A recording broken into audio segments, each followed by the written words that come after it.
Welcome everyone, we are back with another quarterfinals match in the winner's bracket here at the Corsace Open 2021. My name is Dio and I'm going to be casting this banger of a matchup between Whispering Almond and either Seed 4 and Seed 5 out of the winner's bracket, or out of the qualifiers, excuse me, and neither of them have been upset to this point, both still in the winner's bracket and still putting up some absolutely ridiculous scores.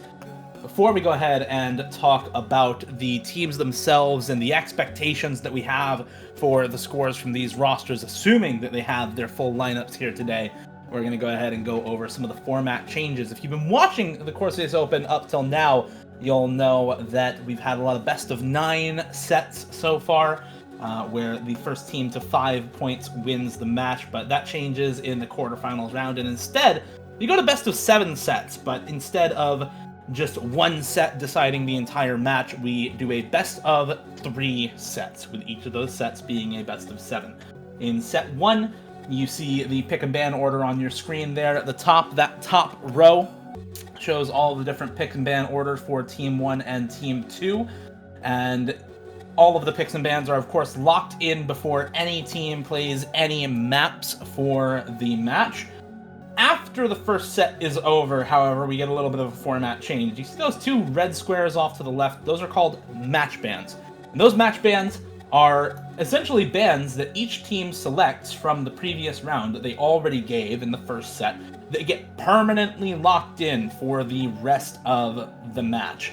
So let's say Team 1 bans Nomad 1 and Nomad 2, and Team 2 bans Nomad 3 and Nomad 4. Team 1 will choose either Nomad 1 or Nomad 2 as their match ban, and Team 2 will choose either Nomad 3 or Nomad 4 as their match ban in set 2. And then the entire pick ban order is wiped clean, aside from those match bans, and they do an entire other set of picks and bans before going into set 2. At the start of set 3, those 2 match bans from set 2 are again held constant into set 3. So if Team 1 chooses Nomad 1 and Team 2 chooses Nomad 3, those are removed for the entire rest of the match. And in set 3, we add on a second set of match bans. So in total, there will be 4 maps banned out by each team, 8 maps banned out in total by the time set 3's pick ban order is finished.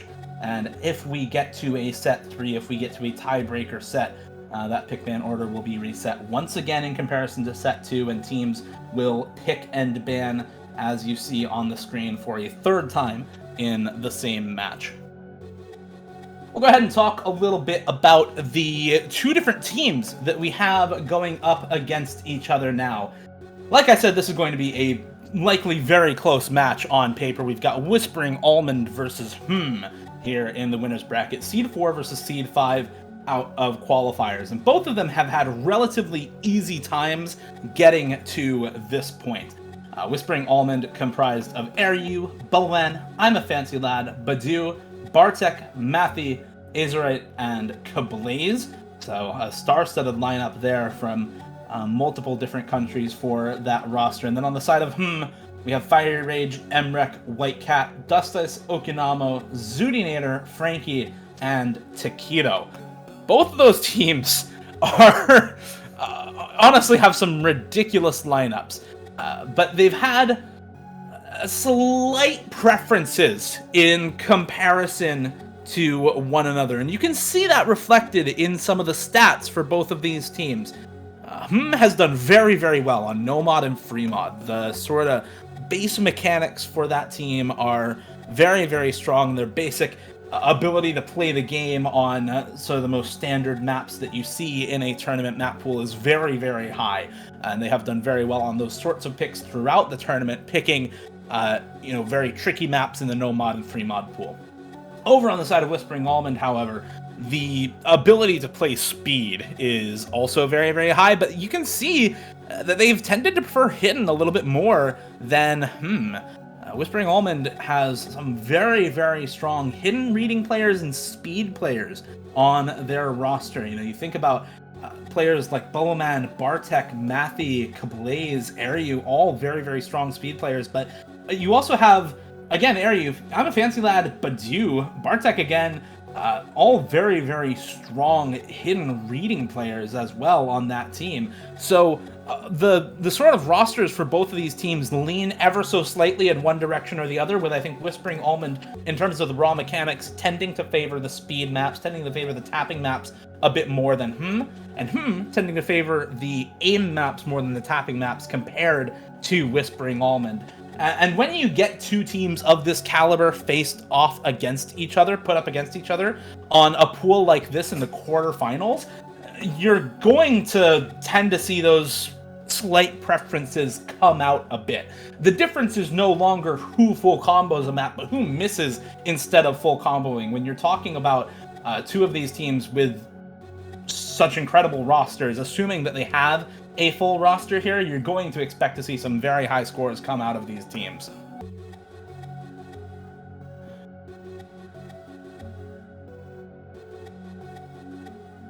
We're going to go ahead and hopefully get some picks and bans started here. We should have both teams in the lobby at this point. So we're hopefully going to see those picks and bans coming out soon. Based on what these teams have tended to prefer so far, I'm sort of looking towards the preferences toward speed versus aim for Whispering Almond versus to sort of dictate the bans, actually. Maybe a Double Time 2 or Double Time 3 ban out from as the first ban, and probably a Nomad 1 or Hard Rock 1 ban out from Whispering Almond, given the consistency that a lot of the players on have when it comes to that raw aim. And it's not to say that either of these teams are bad at either of those skill sets. Obviously, players like Aryu, Bubbleman, Fancy Lad, Badu, like all of the players on both teams are still going to be very strong on either aim or speed, or at least both teams are going to be able to put together a solid, coherent roster for any of the skills that are tested in a map pool. It's just a question of exactly how strong that roster is, exactly how comfortable that roster is on certain types of skills, on particular maps even, in this map pool, that will really end up dictating, who advances into the winner's bracket semifinals and who stays behind in the loser's bracket. We do have a prediction going on right now in chat, by the way. It is relatively even between these two teams, sort of as expected. The prediction is for the first set only. It's not for the entire match, so you don't have to predict the whole best of three. You just predict this single set, the outcome of this first set. So if you're rooting for Whispering Almond or rooting for go ahead and cast your predictions in chat. As well, if you're enjoying the Corsace Open at this point, please consider donating to the tournament. All of the prize pool for the Corsace Open is going directly to the players, and it's all community funded, so we appreciate every donation that comes through. It does help make the tournament that much more exciting for the players and that much more competitive between the top level teams. We do see actually a Hidden 1 ban come out for Whispering Almond as their first ban, and a Nomad 6 ban quickly afterwards for Hidden 1 for Whispering Almond, the high density, higher BPM aim map, about 220 BPM. Lots of awkward polygonal pattern aim in that map, as well as quite a few linear aim patterns. And then Nomad 6, of course, is just sort of alien tier. I am now joined, by the way, by Azer on the casting desk. Azer, I know you've got some intimate relations here with Nomad 6, if you want to tell us a little bit about that map, because it is something else. Yeah, well, unfortunately, we're not going to be seeing it, but yeah, it is quite a unique pick. It's been played a couple times already, I believe. It was quite a spectacle. I said this on the showcase. It's definitely one of the in-house favorites, but it is a pretty unconventional pick, I would say. I mean, of course, it's Nomad 6, right? But not everyone is going to be familiar enough to play it, and it's kind of surprising to me that these teams would ban it, because both of these teams have some of the highest skill cap players like in the world. Like both of these teams on both sides just are so stacked. So that's a bit of a weird ban for me, but I don't know. Maybe they're just prioritizing other things. You mentioned how stacked they are. I was talking with Half Slashed about this matchup yesterday, and we were saying that it's a shame that these teams are facing off on quarterfinals instead of finals or grand finals, because the skill cap is there for basically every member on these teams, and even more so there for the absolute best players in the world that are on both of these teams at this point. Seeing a map like Fremont 2 get picked up, though, I don't think is surprising for either of these teams. Both of them have been picking into the trickiest maps in the pool, the maps where you expect overall lower team scores, especially from a lot of the lower-seeded qualifying teams to this point. So seeing it get picked up here as a first pick for Whispering Almond is not much of a surprise, and I was talking a little bit about the aim preference from as a team, so Hard Rock 1 makes a lot of sense for them.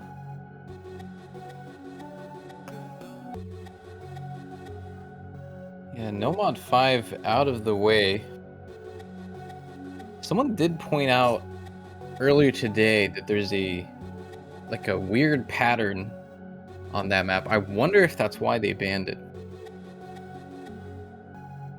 Yeah, it's like an almost aim control pattern where you've got to go back and forth along a curved set of jumps at 240. It's a really awkward map because you go from consecutive burst stamina and stream stamina at 240 BPM into this weird, almost awkward aim reading section, and then into a combination of the two of them right afterwards. So it's a very tricky map, and with how good this Whispering Almond lineup is at speed, I mean, Bubbleman, Bartek, Mathy, Azerate, Ariu as well, very, very strong on it. Kablaze is probably very good on that map.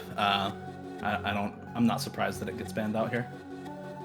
I think the draft between these teams is actually going to be so interesting. Just the fact that they're both insanely well-rounded. They have some of the best 1v1 players in the world on both sides.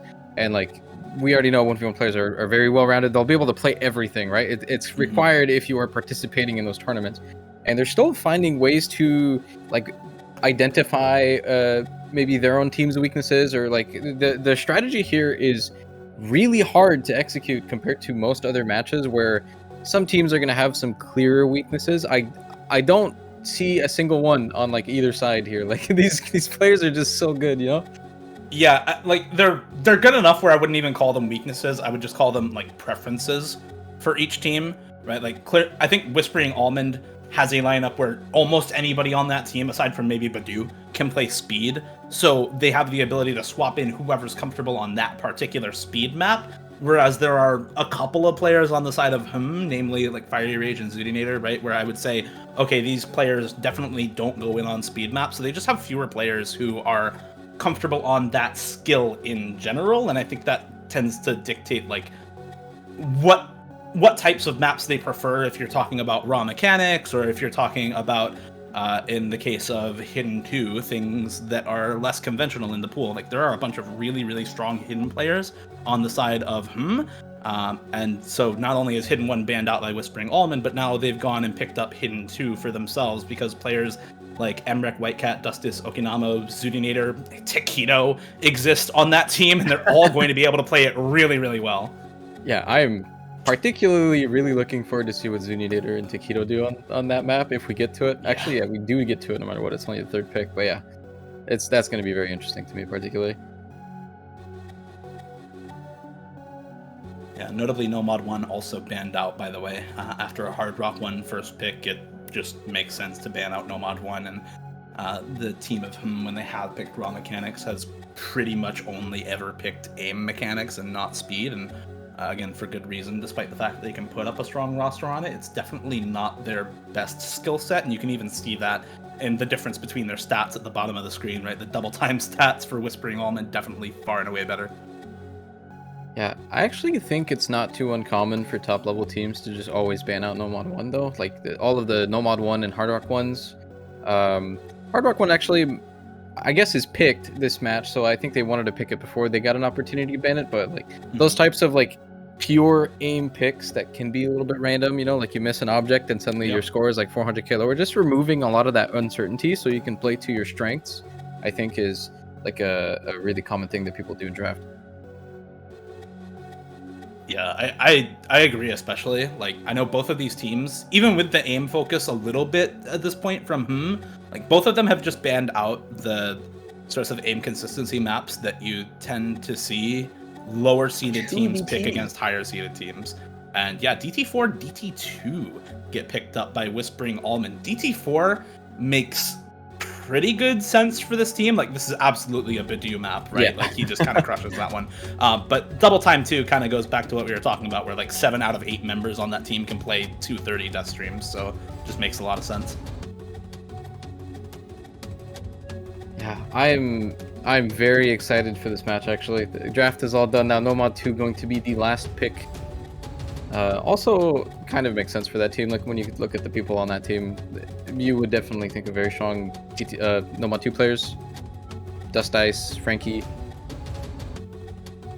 Yeah, and especially with this Nomad 2 being far less stamina intensive than I think most people would expect at a quarterfinals level, right? There's far more of a focus on flow aim than there is on extreme stamina. I think that bodes really well also for players like Fiery Rage, who tend to struggle when the BPM and stamina requirement go up in Nomad 2 and tend to do very, very well when the flow aim requirement is high. So I think it suits as a team very well.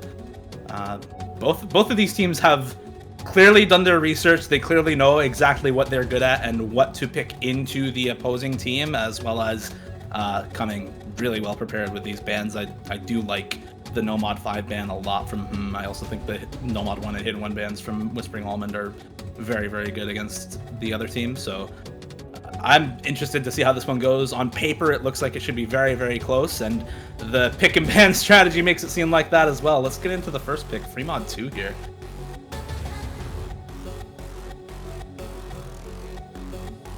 Yeah, worth noting about some of the maps in this pool. Also, there's a couple of pretty popular picks that are not present in this draft at all. Actually, I believe this is the first Nomad 1 ban. Nomad 3 has been played in 6 out of 8 sets. Not present in this match, I believe. Hard Rock 2 also has been played in... actually, Hard Rock 2 almost has a 100% presence. It's been present in 7 out of 8 sets being played. So, lots of just popular maps just not being on the table here. I guess it's the top team diff. They go for all the weirder picks because they feel comfortable on them, and we're going to be seeing a lot of them this match. Yeah, that's for sure. We're going to be seeing a lot of the less popular picks just because, like you said, these teams are good enough to go for them and still score very well.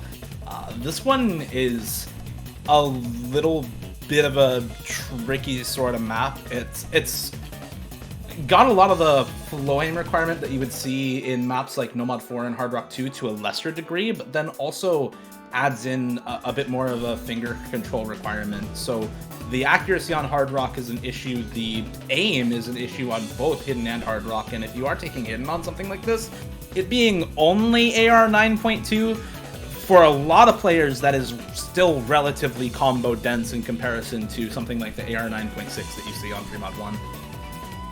Yeah, I would also say this being mostly a rhythm-focused Fremont pick, but if you look at the people in the lobby right now, this isn't challenging to anybody here, like, not in the slightest. So I'm actually expecting a lot of really high scores on this. Like, this could just easily be set apart by like 1 or 2 misses, particularly looking, I think, at the Hard Rock players. Like you said, the aim can be probably the biggest component in this, and we're actually going to see him with a slight overmod here, actually 2 hidden players, but that's actually not too much of a surprise considering you look at who they are. Yeah. Yeah, Taquito Zudinator taking Hidden is not surprising at all, although I think that's a couple of early misses coming out of Zudinator. Yeah, it's not Bancho. Her combo is not resetting. Fiery Rage also finding an early miss on the Hard Rock, early miss aim. Taquito, White Cat still holding onto the combo. Bubble Man as well, an early miss on the Nomad. We do have Ariu on Whispering Almond, also on the Nomad, Bidou on Hidden, and Fancy on Hard Rock. Yeah, really early on here. One thing that I think is a little bit understated about this format and what the teams have to go through is the draft can take a decent amount of time. This match started like 15-20 minutes ago, you know? They've been sitting in the lobby that entire time, not really warm, you know? So that first map can be really impactful because you just don't really get a warm-up for it. So, and I think that's why maybe early on we saw a few oopsies. It looks like everyone has recovered. Yeah, I think that's especially true for team captains. Of course, Fiery Rage captain for him does find that early miss on the Hard Rock, but more impactful is that miss on the Hard Rock from Fancy Lad does drop the combo at about the midway point of the map, and you can see the score lead now just shoot right on over towards Despite the early misses from Fiery Rage and Zudinator, they've held strong since then, and no, Fiery Rage actually does mirror the drop from Fancy Lad, but only after building up a 100-150k score lead here. Oh, Bidou! Wait, no. Wait, no! He's still got it, but Taquito doesn't. That's huge, actually. There's enough map left where this can easily go over, and it should start to swap over so in just close. a second. Fancy! Oh my god, everyone misses the ending. Zooty and Fiery. That ending is so hard. It's kind of just purely decisive in this match right there. Just 3 misses at the end. Actually, no, Fiery was also Bancho. What's happening? So I think it was just Fancy and Zooty at the end. But yeah, that ending, huge spike at the very, very end. And yeah, that last miss at the end. Like we said, the Hard Rock players, I think with the much lower score, it's definitely going to be harder for them. Some of the aim patterns, straight into it, barely any warm-up. It caught a lot of them off guard, but I think the main determining factor of that match was Taquito. That miss at the end was very crucial. Yeah, Taquito and I think Zooty also had a miss right at the end there. It was only White Cat on the full combo for him, and it was 2 full combos for Whispering Almond on Badu and Aryu, and Bubbleman, I think, did find a miss near the end, but just had enough score that it didn't matter all that much. Hard Rock 1 now.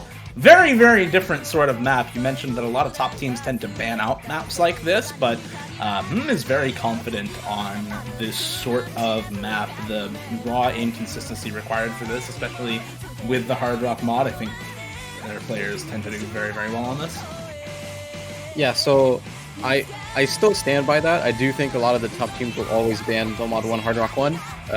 It's been some of the most popular ones, but I guess I have a little bit of bias towards picking it because I'm very familiar with Frankie and Zoodinator, and they love playing Hard Rock 1. So probably it had something to do with it. Maybe they feel really confident on it. But I mean, if there's any team that would pick this, it has to be this one for sure. Yeah, I'm honestly really expecting to see like Fire Rage and probably White Cat in for this as well. And when you add those 2 players onto Zooty Frankie for Hard Rock 1, that roster is really scary. Even up against, I would presume it's probably Fancy Lad, Badu, and probably Bubbleman Bartek in for this one? And a Bubbleman and Kablaze, I think. It's so hard to tell the rosters when every player is so every player is so good at it. I think for a lot of the times it's just going to be down to, hey, you want to play this? Yeah, sure. Okay, hop in. Yeah. Like, there just isn't that many bad choices they can make as far as like roster goes, right? Like, it's just so stacked on both sides. Yeah, so Emmerich. Yeah, by the way, playing at 2 a.m. In for this one. Wow, let's see if that matters. Loading in now, Hard Rock 1, map by Skyflame. There's also another part of Hard Rock 1 I think everyone is going to be very comfortable on this map. It's definitely the exact type of map that the players would want for this slot, so it's nice to see it picked very early on. It's actually King's first pick, so here we go.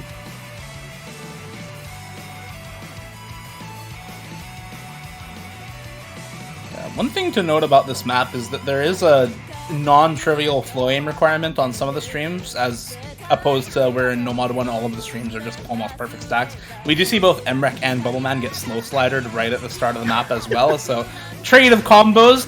White Cat as well, I think reverse choking this one. He's done like 40 combo from an FC, so close enough that it's not going to matter all that much. You know, an accuracy difference would do just as much work as the 40 combo. So both teams starting out fairly well, but you struggling with the accuracy a little bit on the longer stream there into the first Ki time, but holding on to the combo more importantly. I'm honestly kind of surprised to see Badu play this. Like, there is some like non-zero amount of streams in this, and you can kind of already see his accuracy is a lot lower. I feel like I would definitely be worried that this goes to an ACK battle, and it kind of is right now so far, right? So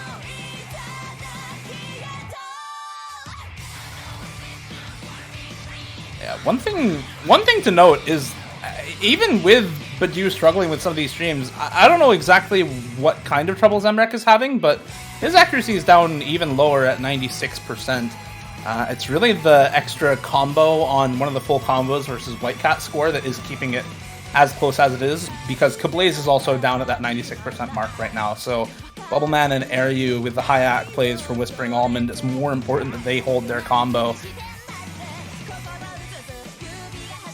yeah, I mean, so far already though, we've seen the lead just swing back and forth. I think part of that is going to be that very slight combo advantage, but it's pretty dictated by accuracy. But at this point, we're halfway in. Like, any single miss can be so detrimental. Oh, we see 2 of them. Yeah, from Kablaze and Badu at the exact same note in the second Ki time. So, you know, just over halfway through, it's so limiting on your maximum score with Score V2. It's a really, really tough place to find a miss, and you can see just how quickly that score lead is shooting in the favor of him right now.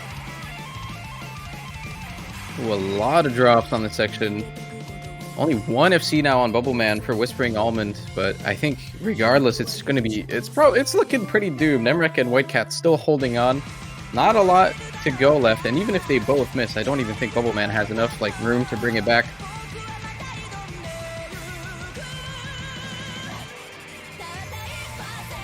Talking about this earlier, actually, in the 10 UTC matchup with Bubbleman on the desk, and it's kind of holding true in this one, which is why I mention it. When you have a team with very, very high solo ranking players, picking into aim mechanics is often just the way to go, because that's what the PP system primarily tests right now. It's that raw aim mechanic, and it's definitely holding true for Whitecat and Emrek, despite, you know, the early slow slider for Emrek, complete recovery, and Whitecat still holding on to the full combo. They really are the best players right now at that skill, and it's showing in this match.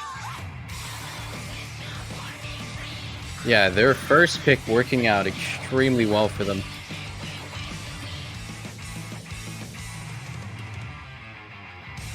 But yeah, I mean, that entire map is just dictated by a couple of misses on what 2 sections, right? So just Kablight, Badu missing early on, and the 3-way miss during like the hardest part of the map. That's all you need, right? It's just 1 miss on 2 players, and that's the score difference, right? Like, that's just how these aim maps go.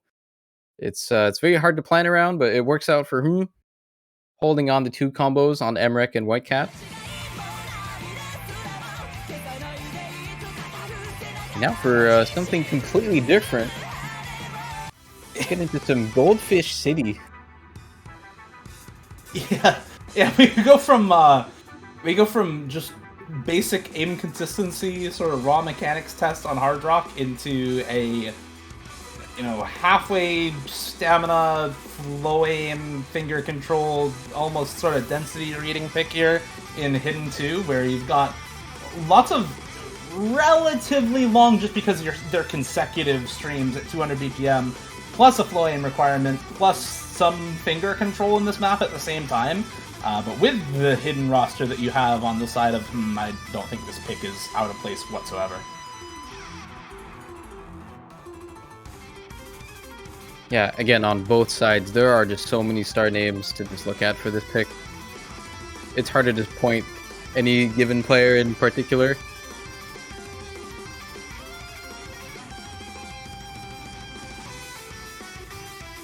I think was picked by him though, so maybe I'll give them the edge for this one, even though they're the hidden average. You can see at the bottom of the screen in favor of Whispering Almond over the course of the tournament so far. But yeah, I think the one thing that kinda works in Hm's favor for this map is that one of the players that would usually be in on lots of other hidden picks for Whispering Almond just does not play this map at all. Like, Badu does not go in for this because the BPM is too high and the stamina requirement is too great. But he would go in on a pick like this if it was much lower BPM, because his flow aim and his hidden reading are more than good enough to be able to deal with those requirements in this map. So they might not have an ideal roster for a similar pick on this map just because of that stamina requirement. But even then, Kablaze, Fancy Lad, Aryu, and Bartek is a frightening roster. Yeah, close enough, if not ideal, because that's still really scary. But Emrek, Whitecat, Frankie, and Taquito actually in on this one, so no Zoodinator for Hidden 2. I think that's one thing I'll always enjoy about playing in these really stacked teams. It's not just the fact that like your team is insanely good, it's just that everyone on your team individually is insanely good at different things. So if you're not comfortable on a pick or two, you don't have to play it, right? Like, yeah, but Duke could play this and do good. We would expect him to do good, but he doesn't have to.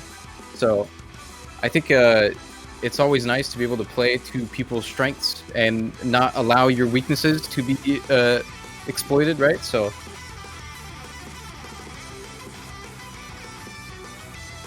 trading misses early on, Bartek and Taquito.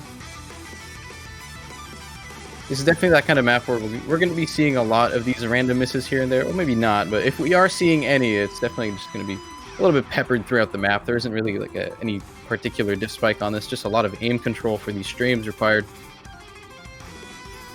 Ooh, big chain miss though for Frankie. Yeah, the cut stream really killing the accuracy there as he, I think, under-aims the transition into the next stream section. Same thing happens for Whitecat as he finds another few misses.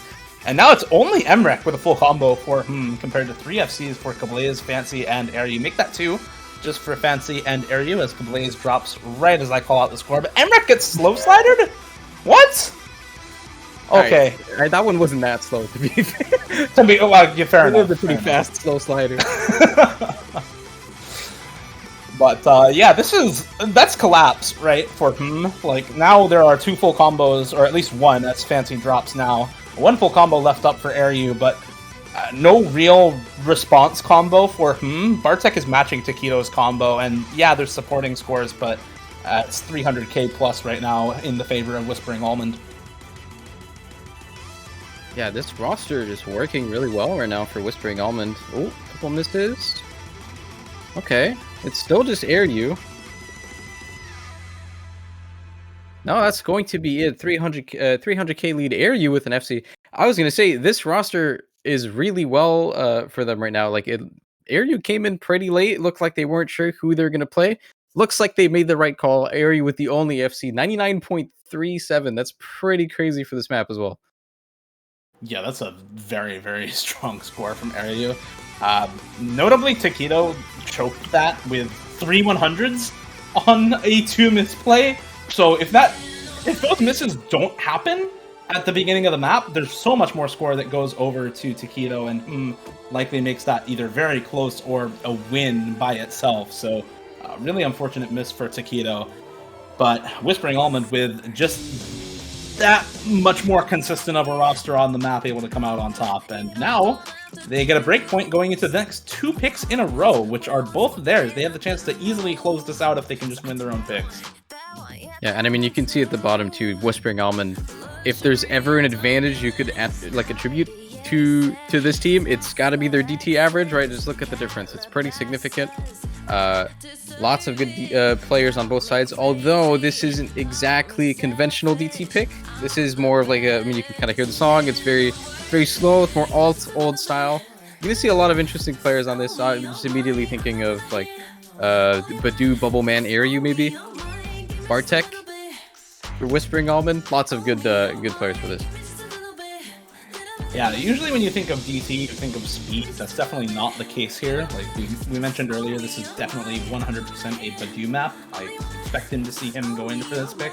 But it also means that still have a much better chance at taking a breakpoint on this DT pick versus on something like DT2, right? When you look at a team's double time average stats, you're expecting that to mostly reflect their comfort on speed rather than their comfort on something that is 176 BPM after DT, and more so focused on like stream aim and gimmicky flow aim than it is anything else.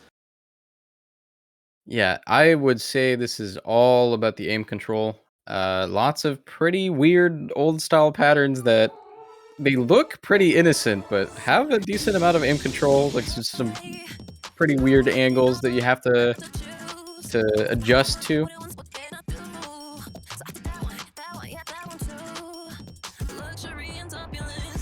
I'm kind of surprised actually. So far, this has been a fairly popular pick. DT4, like as a slot, usually is very niche, and very few teams give it any presence whatsoever. No picks, no bans, but it's been one of the more popular picks this round. So clearly, maybe people are pretty comfortable on this. I think this skill set as well, the lack of real finger control requirement in this map makes it much more popular. This type of flow aim, very, very fun to play as well. But we see a lot of early break coming through for Whispering Almond, the team that picked this map, struggling more at the beginning than where they've still got 3 full combos on Fire Rage, White Cat, and Zooinator. Only Taquito, of all people, actually finding an early miss on this map. It's just Badu, like we said, holding on to the full combo for Whispering Almond, but also, yeah, this DT4 is very, very breakpointable for him, particularly because it's not that speed skill set. They've got fantastic players for flow aim, and they're showing it off right now, still on 3 full combos for Fire Rage, White Cat, and Zooinator. Yeah, I mean, this is so slow, and the air is also very comfortable at 9.6. This kind of just feels like a no-mod alt map to a lot of these people. So you're seeing all of those players kind of pop up. Fairy's Duty, pretty well known for playing those things very well in tournaments, working out in their favor. But yeah, I mean, all of the random misses we've seen so far, just the patterns are just very unforgiving still. Just a lot of pretty spontaneous aim control, catching a lot of people. Most people seem to have recovered on both sides, though, but by this point, he just has a solid 1 million point lead. Yeah, when Badu did find that miss there at the end of the map, that sort of sealed up any chance that they had of a comeback. But really, when you've got 3 full combos on their side, there is no chance regardless of whether you pull off a single full combo for Whispering Almond. That is a dominant breakpoint, actually. 1.2 million score in the lead for him by the end of the map. Extremely strong, and now we're just tied up once again, 2-2. 2 more picks left to go, 1 for each team. Yeah, maybe a bit of a mispick for Whispering Almond, you could say. I don't think we're going to be seeing this one played in set 2. Yeah, I can agree there. And you mentioned it probably plays very similar to a no-mod alt pick for a lot of these teams. Well, look at the no-mod stats for him. They've got an 8.12 out of 10 rating on no-mod, which is actually a bigger raw gap in the statistics between their no-mod versus Whispering Almonds and Whispering Almonds DT versus Hm's DT. So if you're looking at it as a no-mod pick, it's definitely more favored towards Hm, and that's exactly what we saw in match. This pick, however, very much a standard DT pick. Yeah, I mean, maybe it's a little bit hard for people to like grasp properly because we're just seeing like average numbers, you know, like maybe it's hard for people to tell what 8.12 means, but keep in mind these are winner bracket teams with just look at the rosters, right? Seed 4 and 5, just completely insane teams, and you can see their other averages as well, just being a lot lower, right? An average of 8.12 is so high. Their no-mod roster is looking really promising, so this DT pick is going to matter a lot because you got to be a little bit scared for the no-mod 2 that comes afterwards. Like, Whispering Almond just really have to win this one. Yeah, I agree the pressure's on. I mean, we talked about the flow aim roster for him at the start of this matchup, but you saw it in action there, just how damn good they are at those types of heavy flow aim requirement maps. And with No-Mod 2 being much shorter streams, much more of a focus on the flow aim, it bodes very, very well for them how DT4 went for when No-Mod 2 does finally rear its head after this map. So Whispering Almond don't win this one. It's not looking good for set 1, but their double time roster is just absolutely crazy. Bubbleman, Kablaze, Mathy, and Azerate on this map is something else. You can say, oh, maybe a little bit surprised to not see Bartek in on this map, but like, who does he even reasonably replace? Everybody else here is as good as he is, and vice versa. So it just comes down to preference, and these are the 4 that prefer to go in on this map. Okinama, White Cat, Dustus, and Embrek, meanwhile, for also looking very, very good.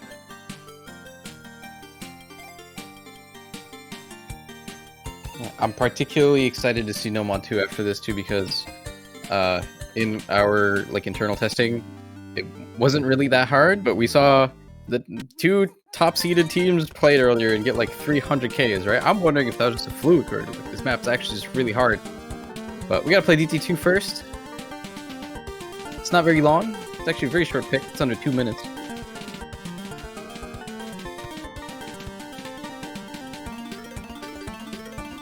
And because it's so short, every one of these misses is going to count all that much more. An early miss for Kablaze does send the score lead over to the side of You see still 7 full combos otherwise, with everybody else looking relatively strong on this pick.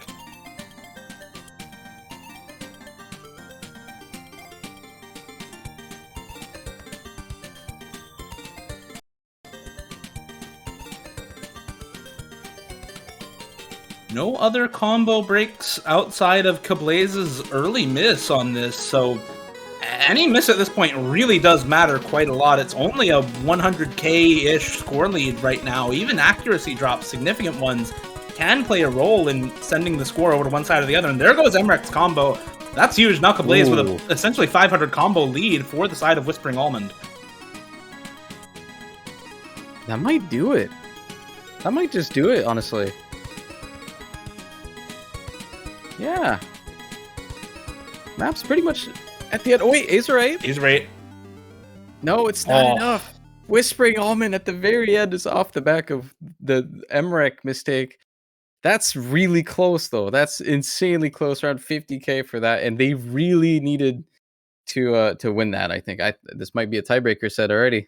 Just getting right into it. Yeah, I kind of have to agree. This is probably just a tiebreaker set. Very rarely, by the way, you see 2 full combos win against 3 full combos, but it's a reverse choke for Kablaze and an ending choke for, I believe, Azerite at the end of that map. So, yeah, reverse choke for Azerite at the end of that map. So, despite 3 full combos from the German speed squad on the side of it's just not quite enough.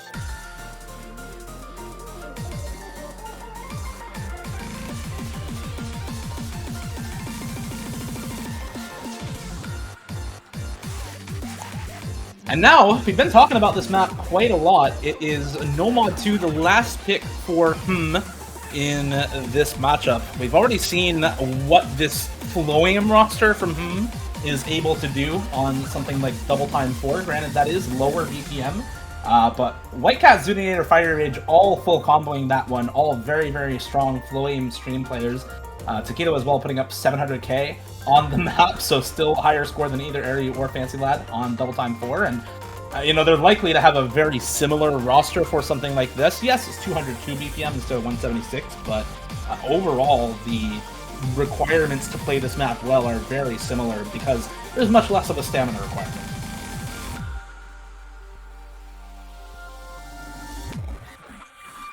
Yeah, let's see who's in for this.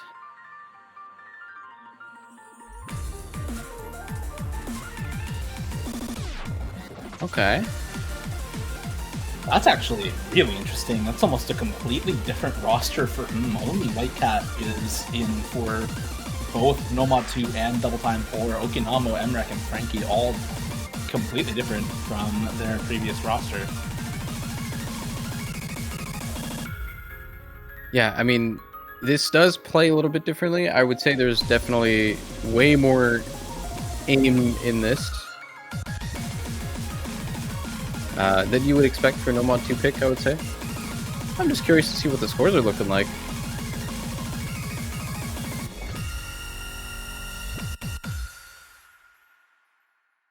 Yeah, it's actually, I think, more similar rosters to Double Time 2 than it is to Double Time 4.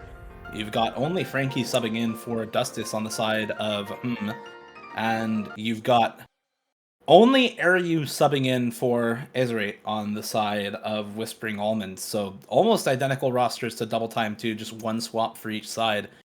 So let's see how it goes for these teams. It's, like you said, a map that internally had relatively high scores, but so far we've seen very low scores from a lot of teams on this map. Yeah, and it was all due to the aim section, so...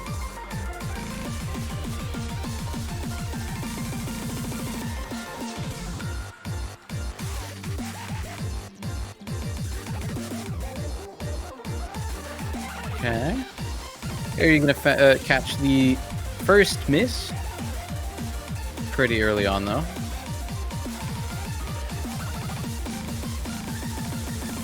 And you see another miss from Frankie to come through as well. Gets note locked out of a large section of that stream and drops the act down to 95% because of it.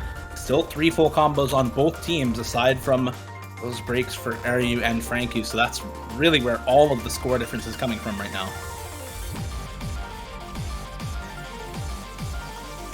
Oh.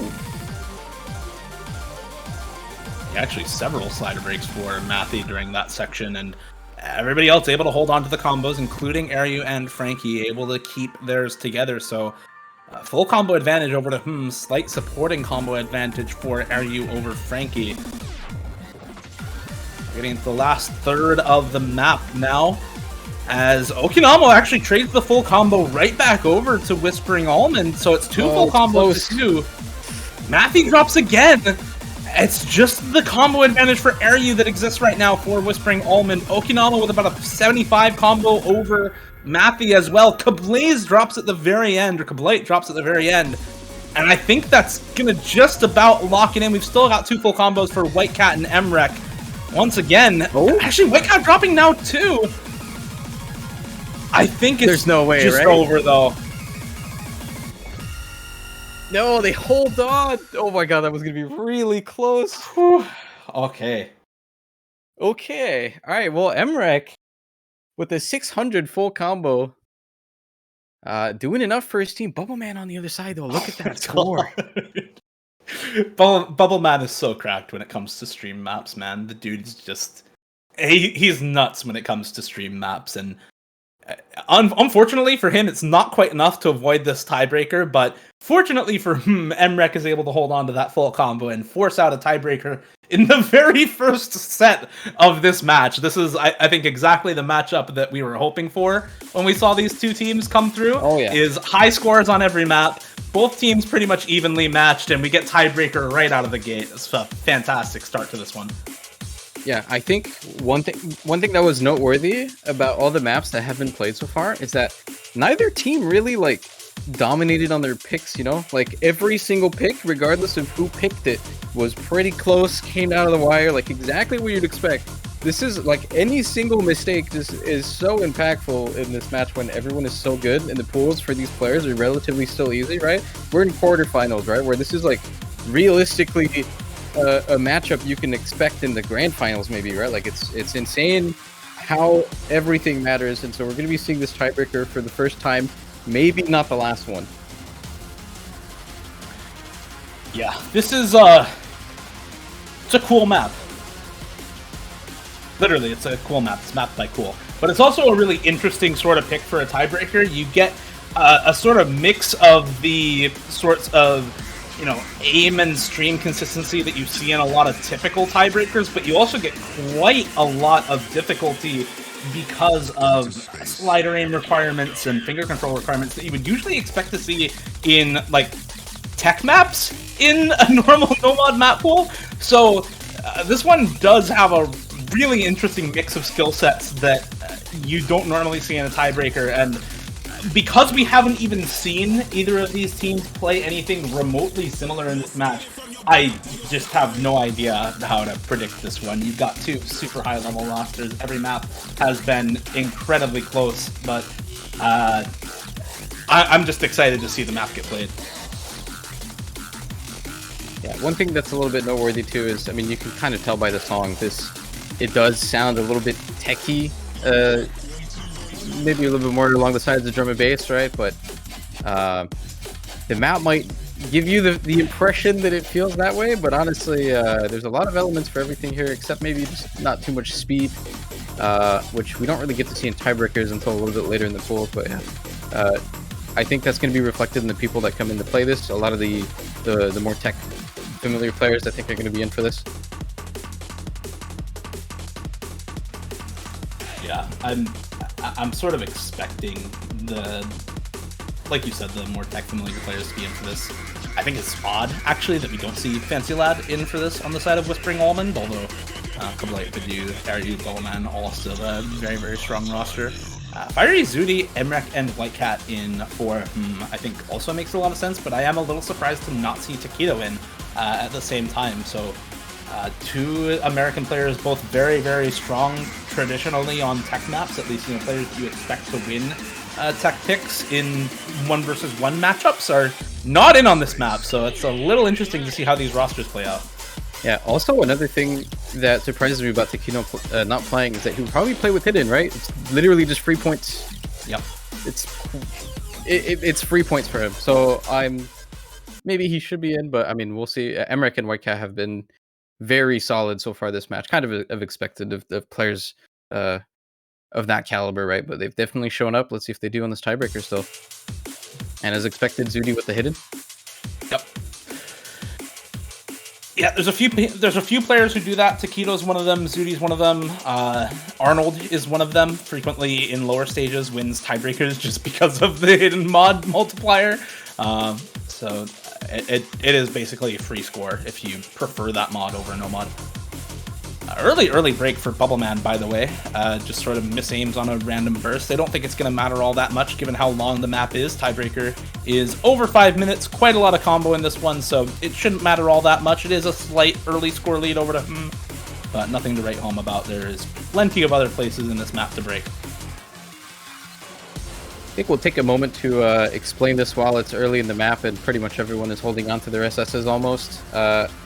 Again, this is not a regular tournament format. These are 3 sets of best of 7 being played, so this is not the last map we're going to be seeing, right? This is only for the first set, so just making sure people are aware of that. We've got a lot of viewership right now, I think, from the banner and the client, so might be seeing this map 3 times. Hopefully, we see this map 3 times. Yeah, I was going to say, we can only hope we see this map 3 times. I would love to see 3 tiebreaker sets in a row between these teams. That'd be a treat. We do get into the first drop section, and both teams adjusting to it very well. No combo breaks here at the start. Everybody's still holding on and looking relatively comfortable. High accuracy across the board. The lowest accuracy actually on Bubbleman, 98.5. So if that's the lowest accuracy, it gives you a sense of just how comfortable these players are on a map like this.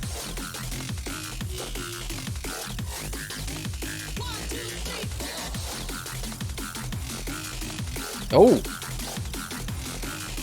Okay, maybe the first meaningful miss. Yeah, Fire Rage with that slider break there in the first drop section. It's about 900 combo in, which is a very significant point to break, right? There's still 800 combo on Bubbleman. It's not like he is all that far behind a full combo despite the early choke on this map. So that score lead is rapidly going in the favor of Whispering Almond because of the score advantage that Bubbleman has now over Fire Rage, or rather the combo advantage there.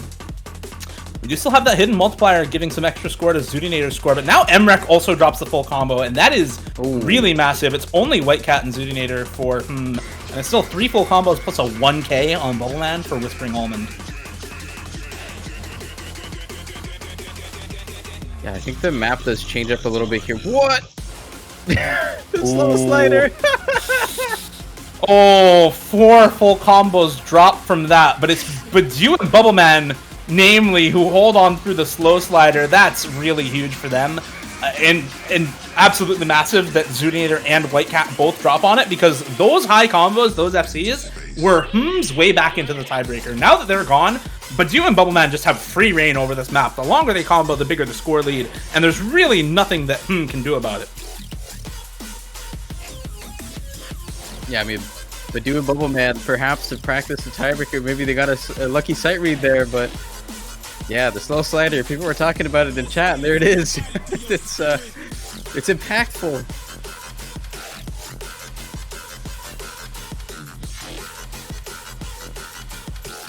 Yeah, unlucky or just not very good for the members of here.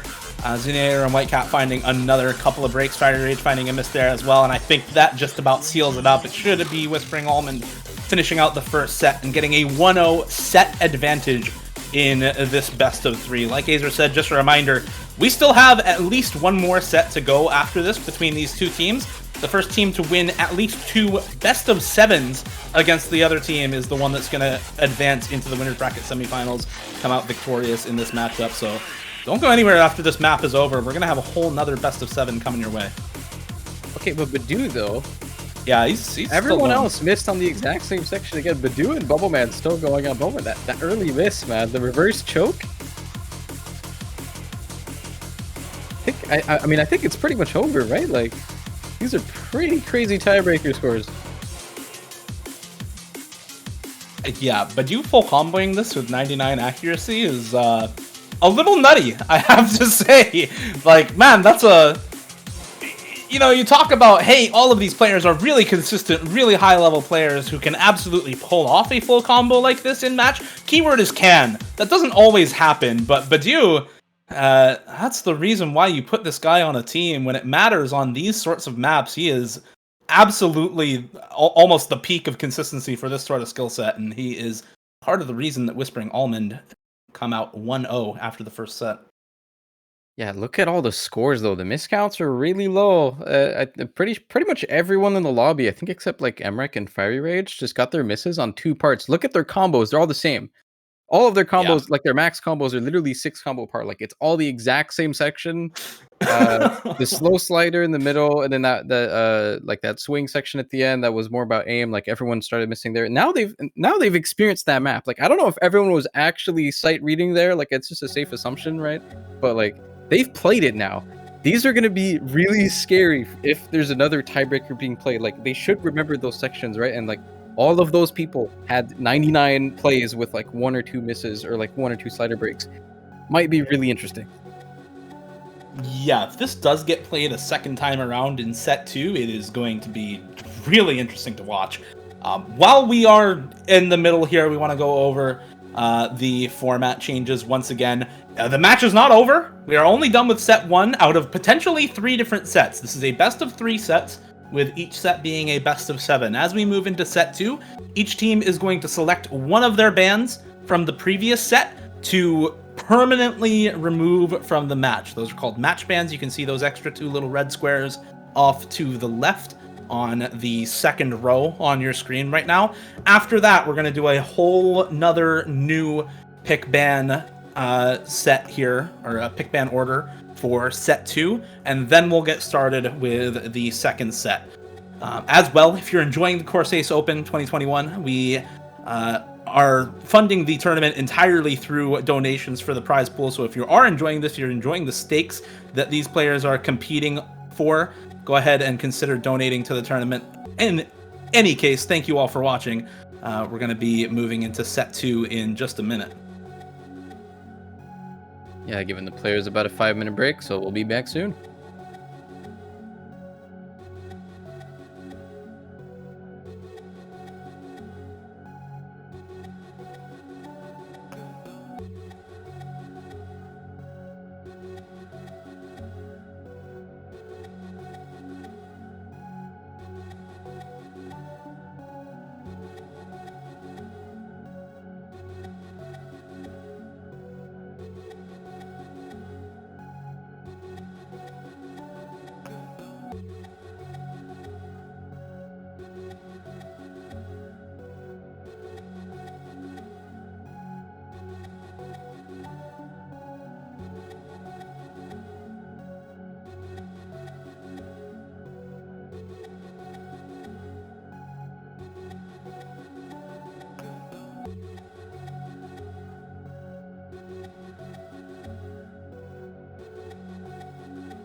All right, welcome back, everyone. We are here once again with the second set in this best of 3 sets between Whispering Almond and I'm still Dio, and I'm still joined by Azer for this matchup. We also are now joined by some match bans for these two teams.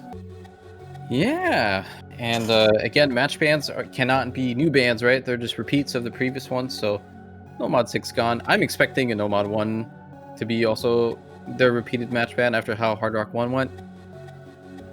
Yeah, I think that's a pretty solid match ban for Whispering Almond. Definitely scared of the no mod 6 coming out of Whispering Almond, and I kind of have to agree. If you give Bellman a chance to play a map like that, he probably just full combos it because he plays like the 7.5-star versions of maps like that, like all the time.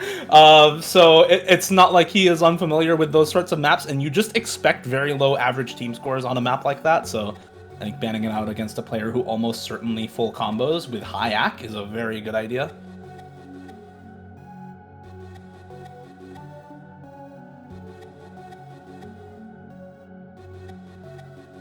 Yeah, still waiting to see what it is. I think we're gonna still be seeing a couple of different bans, though. I mentioned it earlier, but I don't think DT4 was kind of a complete flop as a pick. I don't think we'll be seeing that. Yeah, no. We did see, I believe it was Hard Rock 1? No, we did see actually Hidden 2 go the way of Whispering Almond as well, and it wasn't one-sided, but it was 300k score lead for Whispering Almond on Hidden 2, so I'd be surprised if it at least gets picked by for a second time around. I expect them to at least swap out that pick for something else. Additionally, Hidden 1 was one of the bans from Whispering Almond. They, at least in my opinion, probably don't ban out Hidden 1 a second time around, given the focus on, sort of raw inconsistency from versus some of the more awkward aim maps in the pool, as well as how Hidden 2 went in that last set.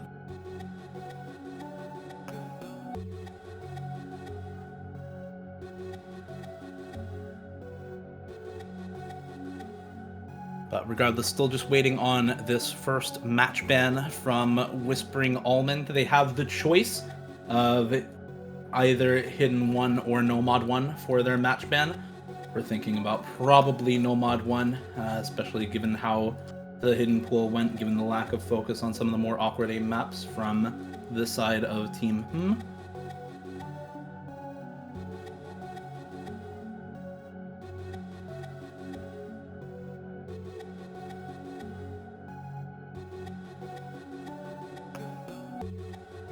And no mod 5 again, same ban. See if it's any different for Whispering Almond.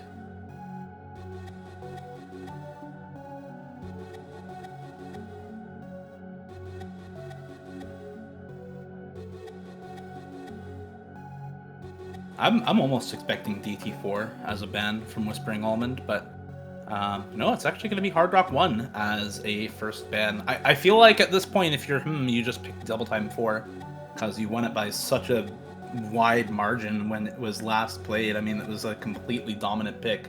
You had 3 full combos and a 700k on the map. I think it's absolutely a misplay to not pick it at this point when you can put up 4.1 million team score on it.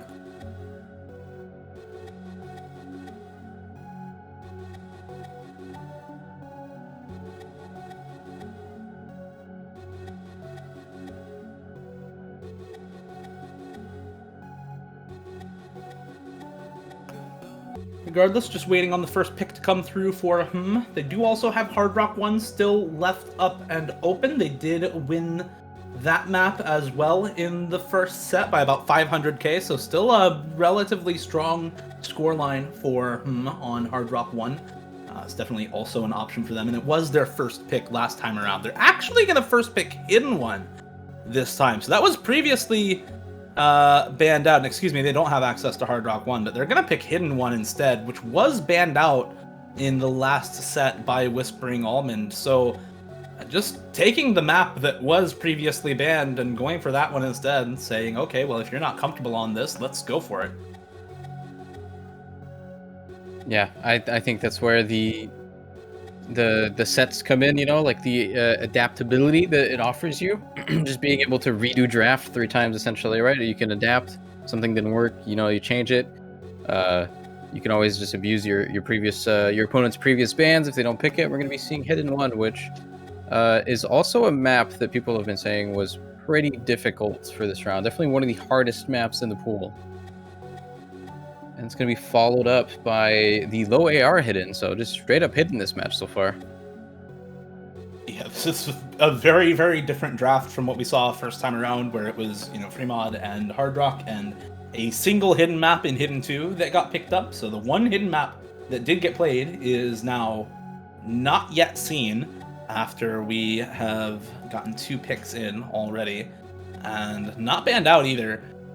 So yeah, the low approach rate hidden map for Whispering Almond, I think, does make a lot of sense. You know, you've got players like Fancy Lad, Badu, Bartek, Ariu on that team. I think that roster is incredibly solid. Bubbleman as well, very, very strong on that sort of map. Kablaze is a very good reading player, or Kablite, very good reading player. And then for the side of, you know, obviously it was banned out by Whispering Almond, but Hidden One, I think, is a map that goes very, very well when you have so many players who prefer Hidden to no mod on that team. So both first picks making a lot of sense. I would be surprised to not see Double Time 4 banned out by Whispering Almond right now. I'm not sure what other maps they would actually want to ban against him, actually. So I'm going to be interested to see what they go for. Yeah, I will actually mention this is the first time Hidden One is played. So far, it's been banned a lot. It's actually been one of the most banned maps in this round so far. Yes, again, it's very difficult, so that's probably why. You'll be seeing Free Mod 1 banned out as well. That's a completely new pick. Wasn't present in the previous set whatsoever.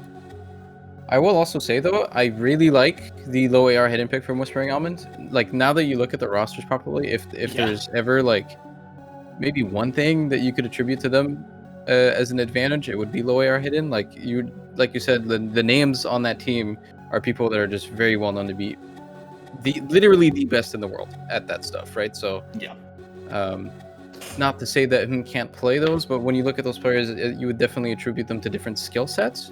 So that might be a pretty good first pick from them, I would say. Yeah, like I think the only player on the side of him who is comparable in terms of like name recognition for low approach rate hidden would probably be Taquito, and everybody else on that team I think is like still near the top, but like one step below the biggest names for that skill set, right? Where all of them are on Whispering Almond at this point. Yeah, I think White Cat is actually really good at low AR hidden. He is as well. That's for sure. We kind of talked about this before, but when we're talking about, you know, players who are not as good at a certain skill set, they're still like one of the best in the world. It's just that when you're comparing these two teams, you're looking at sort of like ever so slight edges between the players because they're all just that good. So even though like we're you really said, grasping at straws here. Yeah, exactly. Even though it's like, oh yeah, Whispering Almond have all these fantastic players, it's like, okay, well, you've got White Cat and Dustis and Okinamo and Zudinator and Taquito on the side of him, who are all going to be very, very good at Hidden 3 still. So I still don't expect that map to be a one-sided stomp. I just expect Whispering Almond to, you know, maybe 3-way full combo it instead of like 2-way full combo it, right? Yeah, dude, the one team just has like the best player in the world, and the other team has like the third best player in the world. So, you know, one wins, obviously, clear skill gap. We have Free Mod's taken out, Free Mod 1 and Free Mod 2. Again, actually, no, we did see Free Mod 2 last set, didn't we? Yeah, that was the first pick last set. That's going to be gone. It was actually one of the closer maps, too. Only about 100k difference. Got to see almost... it would have been a 6-way FC, but that ending. They just don't want to deal with the ending. And here's DT4 again, and that's a fantastic adaptation. DT4 was picked by Whispering Almond last round. Didn't work out very well. He did very good on it. There you go. It's their pick now. They yoinked it. Going to be seeing it again. And hopefully you see a repeat performance there. That last run on it was quite insane. Got to see 3 full combos on it. Kind of as expected from teams of this caliber. We'll see if it's any different now, though. Yeah, this is the map that we were expecting to just get like insta banned from Whispering Almond, because the score difference the last time around was so high in the favor of It was the only map where there was a really sizable score difference between the two teams in the last set. But even then, it's not like the scores from Whispering Almond were bad, right? It's like 900k, 800k, 600k, and 550k from their lineup. The only reason the score difference was so high is because there was 3 full combos and a 700k from So if, you know, 2 of those members find a miss and 1 or 2 of those members for Whispering Almond don't find a miss the second time around, well, now suddenly it's completely tied up and you've got a very, very close map between the 2 of them. So maybe they're saying, hey, we were just a little bit less consistent on this pick. We're still good at this map. Let's leave it up. We can let them pick it into us and potentially take a break point. Hard Rock 3 and Nomad 4 are now 2 very quick picks afterwards. We've got the Precision pick in Hard Rock, the high circle size pick, and then the alt map in Nomad, low BPM, flow aim control. I love this draft already. I love the draft. 4 of the picks are different from last round, right? Like, so many different things being picked. It really just goes to show, like, the narrative we've been talking about. The teams are so good. They can play everything, and they are playing everything. We're going to be seeing every mod, like, every different map. Hope maybe set 3 might actually see some new maps as well.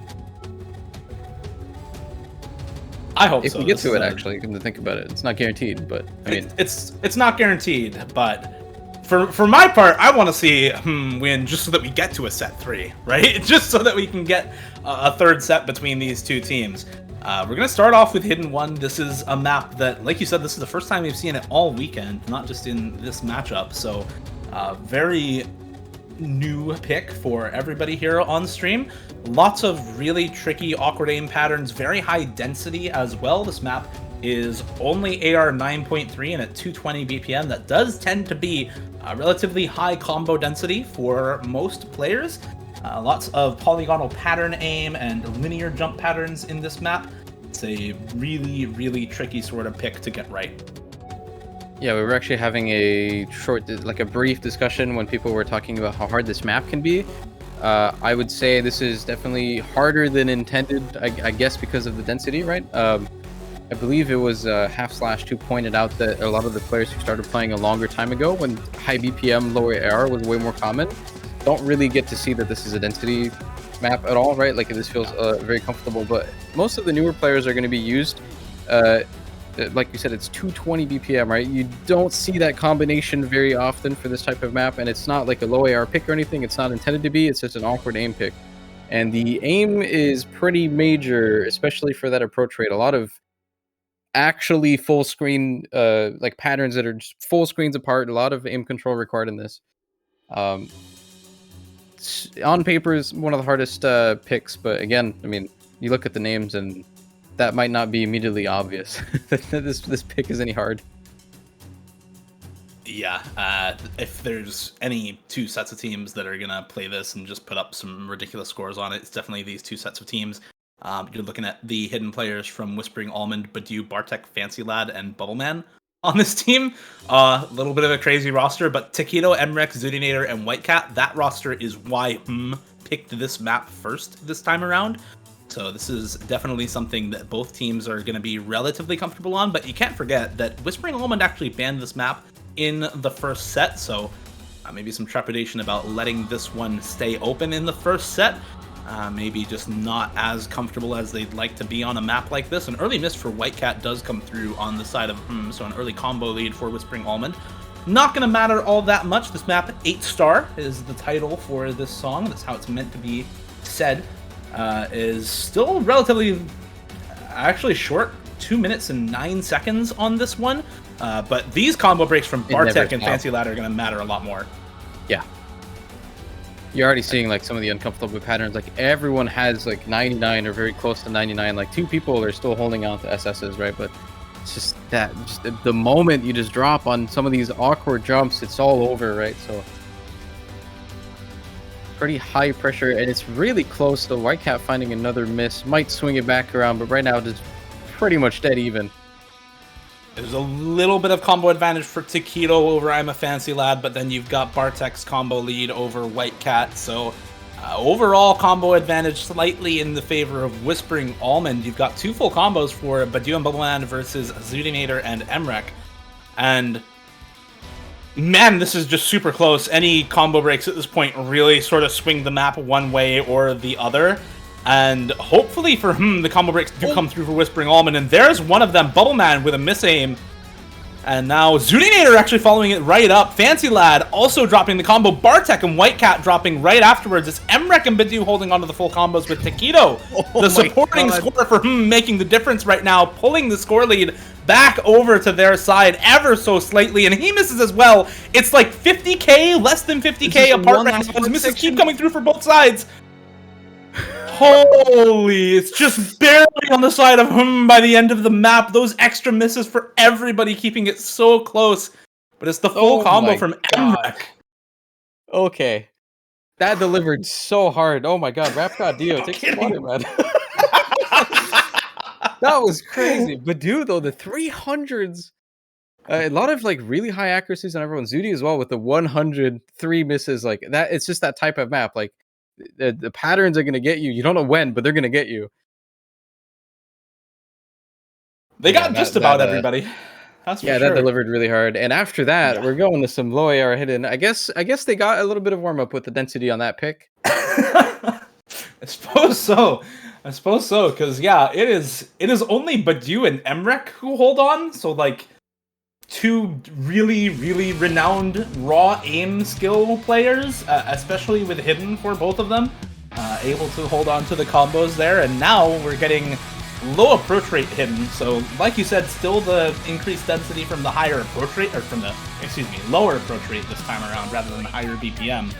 And this one with some sort of tricky back and forth overlaps, actually. It's also a very awkward sort of aim map. With a bit of a flow aim requirement, especially on AR8, but yeah, a lot of the reading difficulty in this one coming from the pauses in between some patterns, as well as some of the back and forth overlaps. Here's the thing though. So this is a Last Save map by a Band-Aid song that fits the exact same like mold, I guess, that the previous maps have been, right? So we've seen this exact type of map by the same artist, by the same mapper, I believe twice already, both in OWC and I think last year in Corsace. This, even though it is a completely new map, right? Every single map in the pool is custom map here in Corsace, but this is going to feel very familiar regardless of practice on this map or not, right? Like we've seen some high scores on these on the other maps from some of these exact same players, right? So I'm expecting pretty high scores on this. A lot of the patterns might feel a little bit tricky. A lot of the rhythm has to be learned in this. Like it's not a good idea to sight read it, but there's going to be a lot of familiarity with the pick itself, even though the map itself is new, if that makes sense. Yeah, I think when it's almost like going and playing a Delis Yorushka map, right? Like you already know what you're getting before you even start the map, and that's kind of what the case is for this one, right? Lassie's made a lot of different band-made maps, and they're all in relatively the same style, so you know what you're getting before you start it off. And if you played a lot of those other picks, which these players definitely have, like you said, put up very good scores on those particular maps in other tournaments, then they should be expected to do similarly well on this one. And we already see everybody actually doing fairly well here. Some of these patterns are much trickier than they look like. Those linear doubles patterns in particular, quite difficult. We do see Kablite and Bubbleman dropping on some of the space doubles in the first PI time. Everybody else holding on to the combos, though.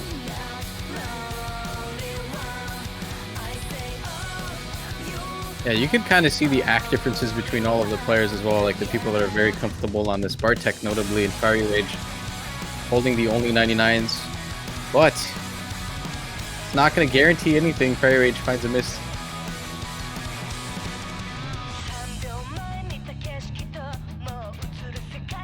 Combos are kind of looking kind of even right now, though. Kablite and Bubbleman have recovered since that, but I mean, those linear patterns during the cat times, definitely the hardest part of the map. And I believe we're seeing that 3 or 4 times, so we caught 2 players the first time. Can change at any moment. Everybody holding through those 2/3 jumps, as now I think we get into another KI time here, yeah, with those spaced linear doubles. Everybody holding on this time around through them, so after a little adjustment period, everybody looking very solid on this one.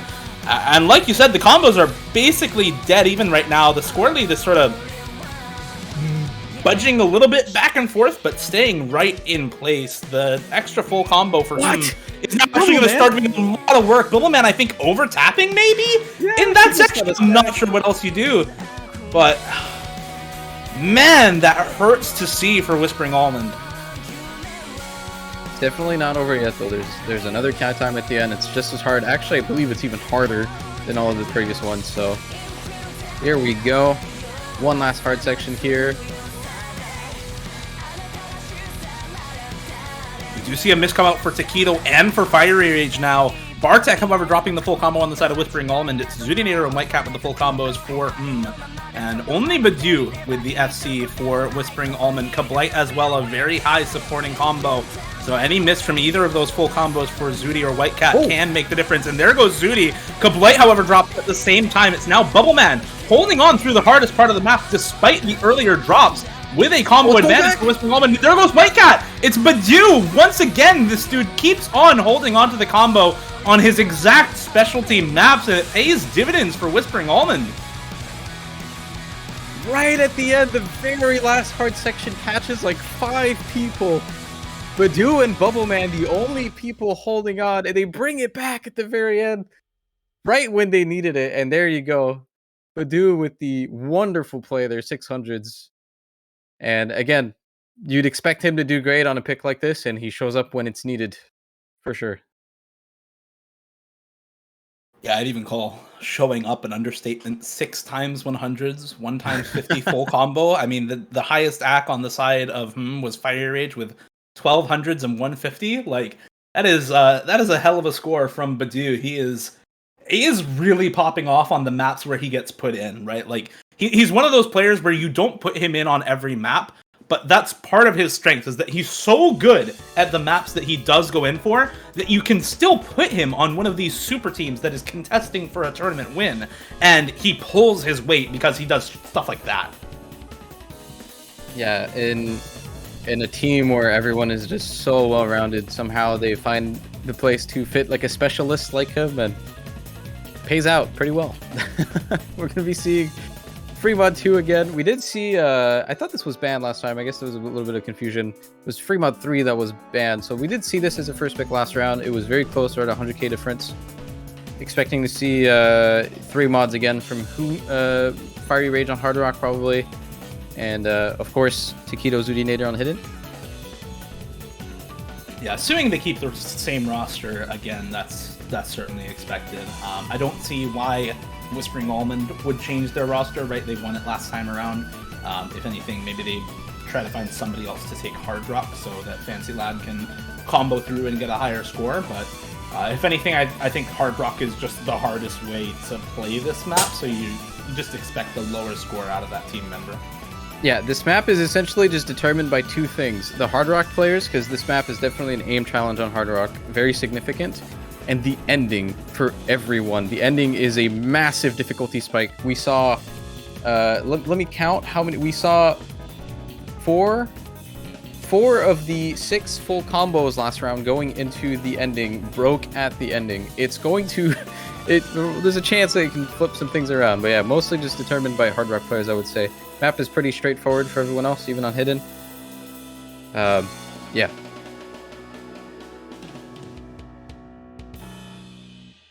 So it looks like we do see the exact same roster for Whispering Almond, so probably Badu Hidden, Fancy Lad, Hard Rock on this one, Area Bubble taking the no mod. And then Taquito, Zudinator, Fiery Rage, and somebody else coming in for It was Whitecat last time around. I don't know why they would replace Whitecat. He did full combo the map. It was their sole full combo on this last time around, so I would expect him to come back for this.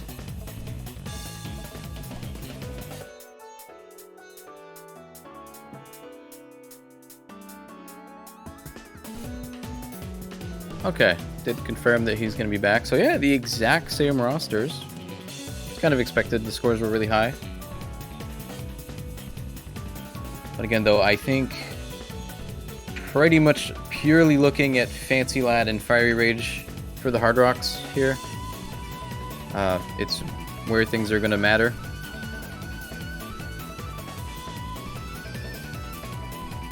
Oh.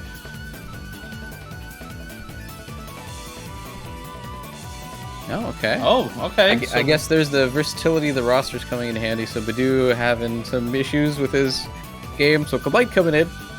That's not even a step down in player quality in any way. So nope.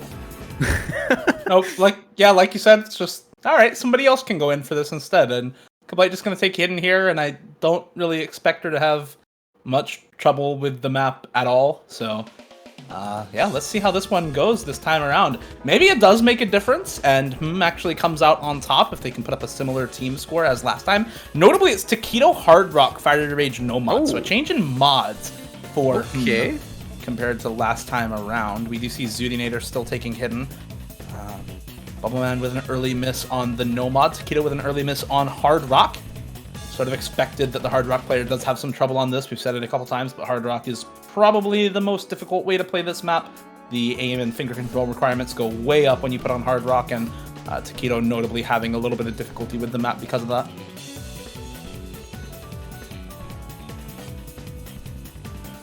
Yeah, it's already making pretty much all of the difference right now. It's just between the Hard Rock players. So Fancy Lad scores definitely a lot better than it was last round at this point. Let's see if we can keep it up. But even with Bubbleman's early miss, they're missing around 90 combo, not really mattering at all. They're pulling ahead right now.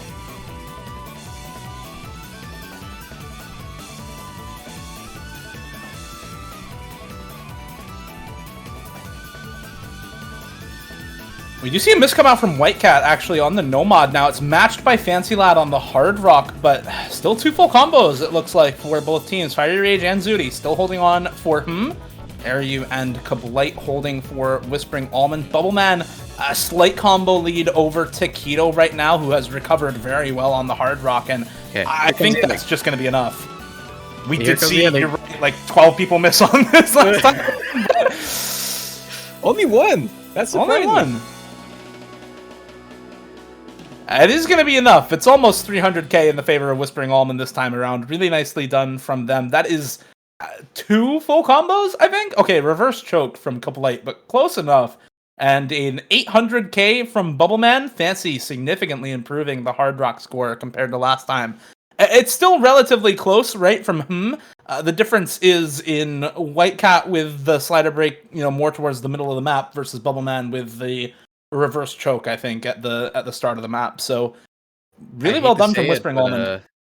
I really hate to say it. I think that White Cat slider break completely determined this. Like, it's around a 300k point lead, even less than that. Without that slider break, that's about the score he has, right? Like, the Hard Rock players are pretty much even. Swapping Fiery off of Hard Rock onto Nomad and Taquito back on Hard Rock would have paid off really well. Like, they both did much better individually, but just one slider break, man. It's just crazy matches like this where everyone is so good that like a single object like that can just completely determine like who wins, right? So it's nuts. Yeah, we talked about that at the start of this match, how, in most of the matches this weekend, we're looking to, one player to pop off and carry a map and full combo it, and that to decide the match. Well, in this matchup, unfortunately, it's whoever misses tends to lose. And so the expectation is multiple full combos, and whichever team just has fewer full combos loses. And that's kind of how that one went. Like you said, the score difference, unfortunately for White Cat, could have been entirely made up by not slider breaking there, although the same could be said for Taquito on the Hard Rock that time around. Could have improved that score and put up the margin of difference necessary. So either of those players putting up 850, 900k would have made the difference, but it is still Whispering Almond's pick, right? They're still expected to win that on paper because they are the ones picking it. They also won it last time around, so nothing unexpected for nothing going not according to plan right now. Double Time 4 as their next pick is a map that they won with a 1.2 million score difference, so they should be still completely confident going into this one. Yeah, we'll have to see if they end up swapping any other players or anything. Honestly, I was really impressed by the three-way last time around. I think that really caught Whisper. I probably caught both teams off guard, I would say. Just the fact that they didn't pick it at all the first time, like, just didn't have any presence with the pick. It was the other team's pick. They did really well. Now it's theirs, right? So, good adaptation. We'll see if it pays off. Yeah, I'm ready to see this a second time around. The first time we saw this, it was 3 full combos from but I think this is a almost completely different roster. The first time that we saw this, we had White Cat, Zudinator, Fiery Rage, and Taquito. Okay, there we go. We've got White Cat back in, and that is the same roster. It was 3 full combos for White Cat, Zudi, and Fiery. Only Taquito down at 700k, but because he missed in 1 spot and got 3 misses there. So it's not like a 4-way full combo is out of the question for this team. On the other side, though, Badu, Fancy, Airyu, and Bubbleman, it's like 1 miss, 3 miss, and then 4 miss and 7 miss for this team. Like, the 1 miss, 3 miss, and 4 miss could absolutely still be full combos for this team, all of them with pretty good accuracy to boot. So this is still a map where it could be very close. Or if it shakes out like last time, we could see a 1 million score lead. It can just be not close because it's one team, 3-way FCs.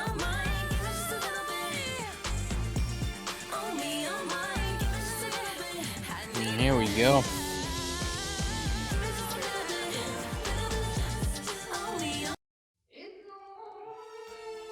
It could honestly just go either way, right? Like you said, the scores were really close, just determined by a few patterns. So I think the greatest thing about playing sets is you just get to identify which mistakes you made. You get to pay more attention to them the next time, right? So, by the way, I think we're gonna get an abort right now. Because White Cat is just not playing the map. Probably some technical difficulties. He has White 0 Cat's score, game has is hit bugged. 0 Yeah, objects. not gonna count. Yeah. So we'll get back into it in a second here. We'll have the ref abort this map and restart it in just a second once we get his game ready again.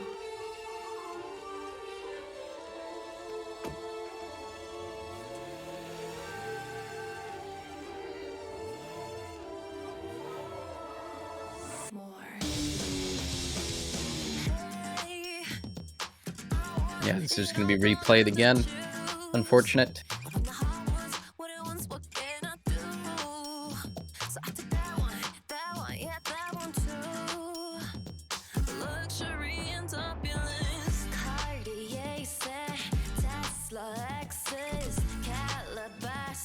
So we'll see if the game doesn't bug out this time around. Hopefully that's the case. I think this is the same roster for Whispering Almond as the previous set. Yeah, it is. So both of these teams should be relatively strong going into this one. I'm hoping that it's still a win for You never hope to see an upset win for either team on their own pick, or a breakpoint for either team on their own pick. You'd rather have win this pick so that match stays close. They are expected to win it, of course. So we'll see if that's the case. We get into it for a second time here. Hopefully no abort this time around.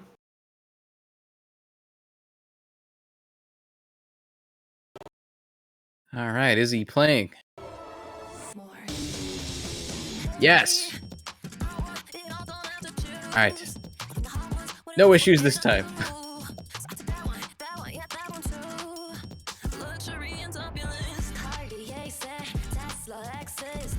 We do see another early break come through for Taquito. I believe that's the same thing that happened last time where we found an early break, but basically everybody else on the team just full comboed, so it didn't matter. It does put a little bit of extra pressure on the rest of the team here when there is a combo lead for Whispering Almond going on, and Zudinator, she now finds a break on the side of So much bigger combo lead for Whispering Almond. This is a very short map, by the way. We're already over a quarter of the way into the pick. And another combo break comes through for Zudinator, so this is absolutely going awry for right now, with Taquito dropping down again. Okay, now this is interesting. This is going completely the opposite way you did the first time around. And White Cat goes too. Okay. You know, makes me wonder if the first time, I mean, clearly the first time was just a fluke for Whispering Almond, but maybe it was so much of a fluke, it gave him the confidence to pick this, and it's It's not working out so well this time. It's definitely not. The first time around, I mean, they three-way full comboed it. I don't know if you can call that sort of performance like a fluke. It's just they're just falling apart this time around, unfortunately for their team score, as Whispering Almond is still four-waying the map 3/4 of the way into the pick. I mean, this is just completely one-sided in the opposite direction this time around, and four-waying this. They are, yeah. Forget a little bit of score. They're going to get a lot of score lead together. Bubbleman, finally, the first miss for Whispering Almond, but it doesn't matter, man. This is a nut score. He's still almost going to be a million score by himself, too. 990k for Bubbleman. And, yeah, 1.4 million, the score lead this time around. Wow. Yeah. Yeah, Bubbleman just missing a little bit of score.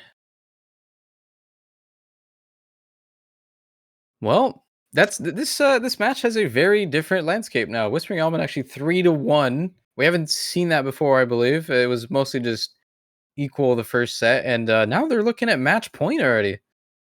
That happened pretty quick. We're going to be seeing Hard Rock 3, which is brand new. We haven't seen this pick their ban in the set before, so nothing even close to it. No free mods that had any Hard Rock precision picks or anything. Like this is new territory. Yeah, new territory indeed. We did see a breakpoint come through in the first set. It was actually the just breakpoint on. It was hidden too. We saw a breakpoint go in the favor of Whispering Almond last time around, but it only brought them up 2-1. So it wasn't a match point sort of breakpoint like this one is, where now has to win the next 2 picks in a row just to force the tiebreaker. It was more so in the middle of the match where we saw the breakpoint happen. So there's now some added pressure, right, if you are on to perform well on this pick, because if you lose this one, it's just over. And even if you win, you've still got to go through no mod 4 and tiebreaker just to get to set 3.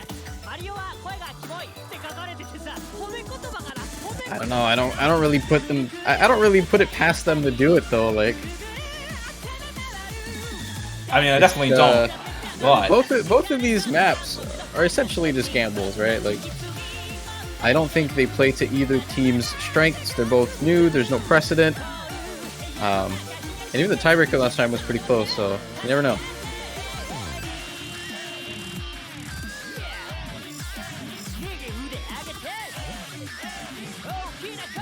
Hopefully this pick works out for him, though. And get to see this next pick come through.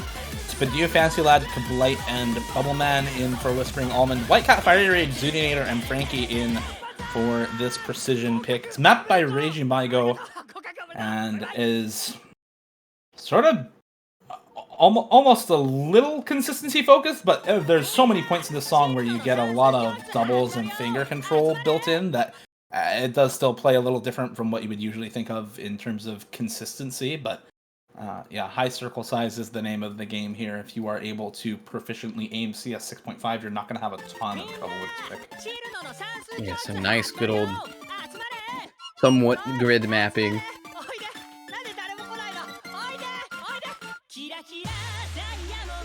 What are we looking at here? I think we're looking at Badoo for this one. Yeah, I'm looking at like Badoo Everyone. Bubbleman, honestly. I'm kind of looking at everyone, true. But Badoo Bubbleman in particular, I think for Whispering Almond, are the kind of players to look at. Bubbleman hasn't been on point today, I don't think. He's struggled to put up the full combos that you would usually expect from someone of his caliber on this map pool. We do see an early miss from Whitecat, by the way. It is relatively early on into the map, only about 130 combo down from an FC, so not going to matter too much. But Fiery Rage missing in addition is definitely going to bring the score further in the favor of Whispering Almond, who are still holding on to 4 full combos at this point. That was really unfortunate too, just a very slow linear part.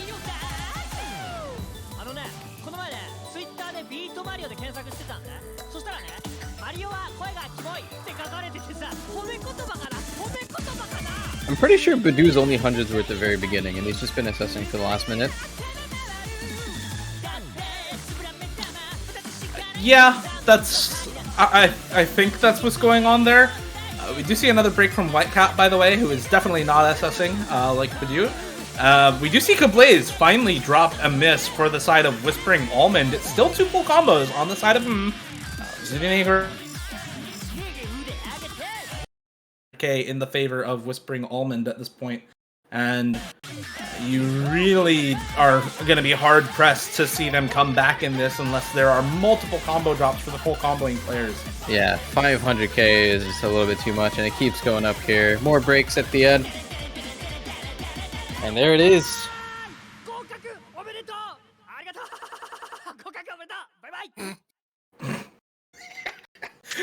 Nice. Unfortunate way to end the match, honestly, between these two teams. The first set was so competitive between them, but it's 2 quick breakpoints for Whispering Almond on the last 2 picks for him that set them up for victory and move them into the winner's bracket semifinals. So, very well-deserved win for Whispering Almond. They had some fantastic scores in the previous set, as well as the full combo on the tiebreaker from Badoo that brought them that initial victory. And then this second set was far more one-sided than the first one, Whispering Almond. Definitely showing why they were the higher-seeded team and getting that winner's semifinal spot for next weekend. Yeah, I mean, this match certainly delivered. As a reminder, for what is spelled out for the rest of the tournament, right? Like, this is a Seed 4 and Seed 5 match. There are other teams that placed even better than these guys with rosters like that, right? Like, there are so many exciting matches in the next couple of rounds, even in losers brackets now. So lots remains to be played. I do believe that's going to be it for today, though.